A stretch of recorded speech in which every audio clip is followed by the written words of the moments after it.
Gospel readings and reflections. 31st Sunday in Ordinary Time. First reading.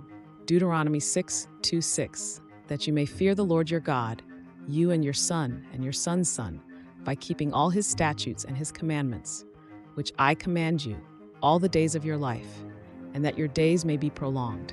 Hear therefore, O Israel, and be careful to do them, that it may go well with you, and that you may multiply greatly, as the Lord, the God of your fathers, has promised you, in a land flowing with milk and honey.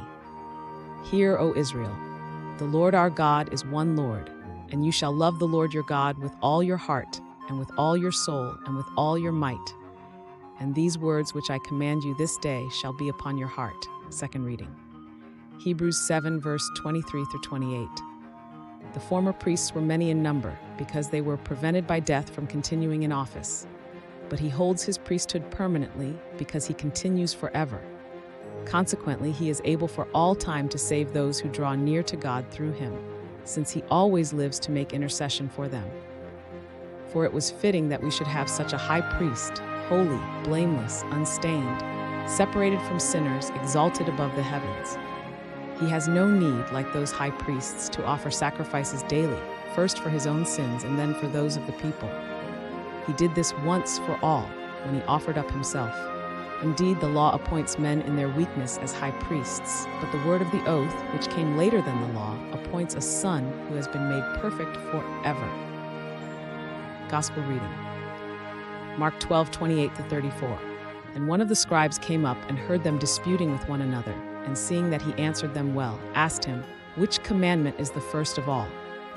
Jesus answered, "The first is, Hear, O Israel, the Lord our God, the Lord is one, and you shall love the Lord your God with all your heart, and with all your soul, and with all your mind, and with all your strength. The second is this, you shall love your neighbor as yourself. There is no other commandment greater than these." And the scribe said to him, "You are right, teacher. You have truly said that he is one, and there is no other but he, and to love him with all the heart, and with all the understanding, and with all the strength, and to love one's neighbor as oneself, is much more than all whole burnt offerings and sacrifices." And when Jesus saw that he answered wisely, he said to him, "You are not far from the kingdom of God." And after that, no one dared to ask him any question. Reflections. In the Gospel, Jesus emphasizes the greatest commandment, to love God with all your heart, soul, mind, and strength, and to love your neighbor as yourself. This passage highlights the inseparable connection between love of God and love of others.